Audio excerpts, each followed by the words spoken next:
Hello friends, आज हम लोग मराठी अक्षर भारती इयत्ता 10वी का लेसन नंबर 13 हिरवगार झाडासारखं इसका एक्सप्लेनेशन स्टडी करेंगे।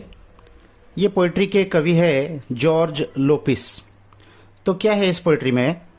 झाडांची सहनशीलता, दातृत्व, सहकार्याची वृत्ती, कठीण प्रसंगातही घट्ट पाय रोवून राहण्याची वृत्ती इत्यादींचे वर्णन प्रस्तुत कवितेत केलेले आहे।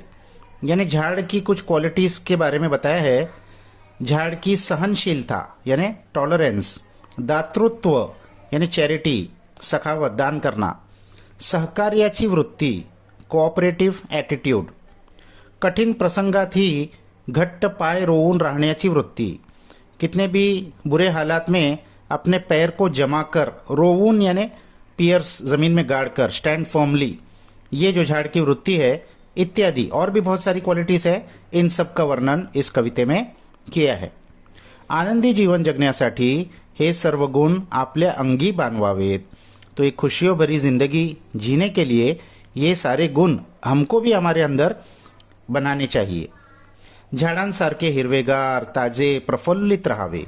झाड़ के जैसा हमें भी हिरवेगार, हरा भरा, ताजे, फ्रेश और प्रफुल्लित, हैप्पी रहना चाहिए, ऐसा संदेश प्रस्तुत कवितेत दिला है। ये मैसेज इस प्रेजेंट पोइट्री में कवि ने दिया है। तो चलो हम लोग रीड करते हैं झाड़ के बारे में। झाड़ बसते ध्यानस्थ ऋषी सारखं मौन व्रत धारण करून तपश्चर्या करत। पहली उसकी क्वालिटी बताई है कि झाड़ बसते, बसते यानी वो बैठा होता है ध्यानस्थ ऋषि सारखं। ऋषि होता है साधु, संत, महात्मा, और ध्यानस्थ वो ध्यान लगा के मेडिटेशन करते हुए बैठा है। मौन व्रत धारण करून, मौन व्रत होता है वो ऑफ साइलेंस यानी बात नहीं करना, आज किसी से बात नहीं करेंगे ऐसा व्रत। तो मौन व्रत धारण करके झाड़ तो किसी से बात करता नहीं। तपश्चर्या करत, और ऐसा करके झाड़ क्या कर रहा है? तपश्चर्या कर रहा है, मेडिटेशन कर रहा है, सोच रहा है। तो हमको भी ऐसे ही गौर फिक्र करना चाहिए, सोचना चाहिए, थोड़ी देर शांत रह के सोचना चाहिए। पक्षी झाडांचे कोणीच नसतात तरीही झाड त्यांचं असतं। बर्ड्स जो होते वो झाड़ के कोई नहीं होते, फिर भी झाड़ उनका होता है। यानी सबके साथ कॉपरेट करता है, सबको साथ देता है। मुळावर घाव घातला तरी झाड़ मुकाट सहन करतो। मूळ यानी रूट्स, उसके जड़ के ऊपर भी कोई घाव, कोई इंजरी, कोई मारेगा अगर, यानी जड़ से उसको खत्म करने की कोशिश भी करेगा तो फिर भी झाड़ क्या करता है? मुकाट सहन करते। मुकाट यानी क्वाइटली, विदाउट कंप्लेनिंग, वो सहन करता है, कुछ नहीं बोलता। झाडांच्या पानावरून वहीच्या पानावर अलगद उतरतात दवांचे टपोरे थेंब। झाड़ के पत्तों से वही यानी नोटबुक, नोटबुक के पेजेस पर अलगद यानी आहिस्ता से उतरते हैं दवांचे टपोरे थेंब। दवांचे दव होता है ड्यू ड्रॉप्स और टपोरे होता है राउंड, थेंब यानी उसकी बूंद। ड्यू ड्रॉप्स की राउंड बूंद झाड़ के पत्तों से नोटबुक के पत्ते पर आहिस्ता से उतरती है।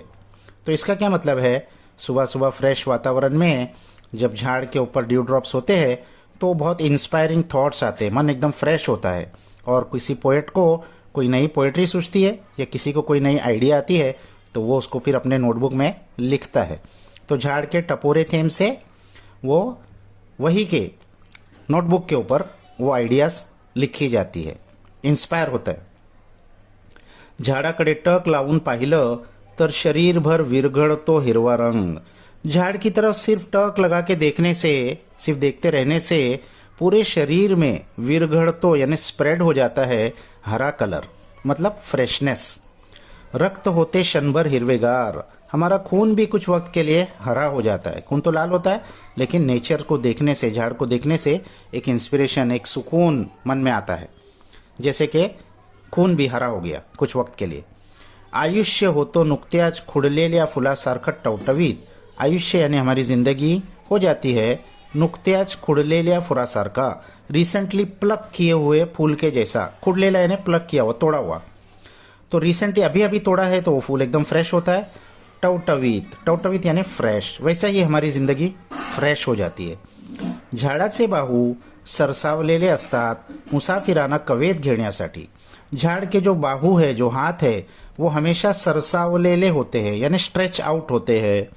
मुसाफिरों को कवेत घेने के लिए, कवेत यानी इन आर्म्स, हग करने के लिए, गले लगाने के लिए उसके हाथ हमेशा फैले हुए होते, वेलकम करते होते।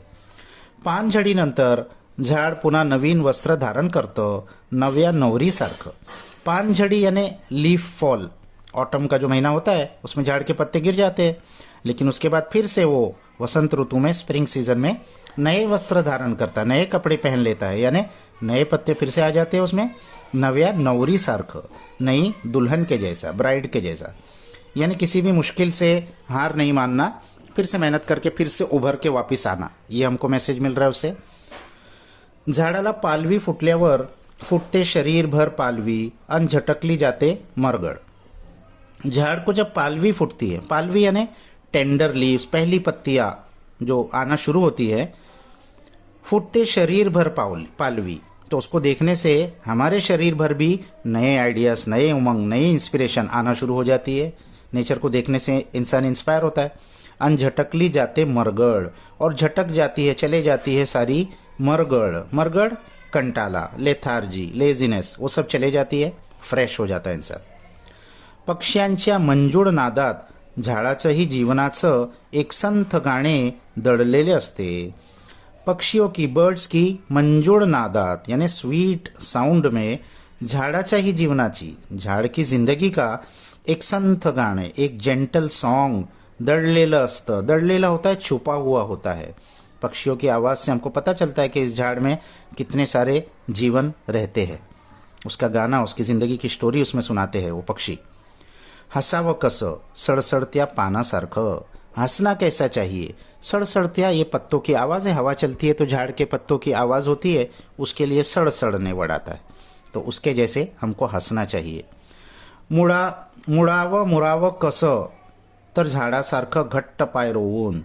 मुरावं यानी टू होल्ड फर्मली, पैर गाड़ के ज़मीन में खड़ा हो जाना, वो कैसा करना चाहिए, तो झाडासारखं घट्ट पाय रोवीत, झाड़ के जैसा घट्ट, एकदम फर्म पाय, पैर को ज़मीन में रोवित, घुसाकर, टू स्टैंड फर्मली, अपनी जगह से हिलना नहीं, अपना जो स्टैंड है, सच्चाई का रास्ता है, उससे हटना नहीं, चाहे कैसी भी मुसीबत आए। झाड़ के जैसा, झाड़ कभी अपनी जगह नहीं छोड़ता, कितनी भी आंधी तूफान आए, तो हमको भी अपने सच्चाई के रास्ते को नहीं छोड़ना चाहिए।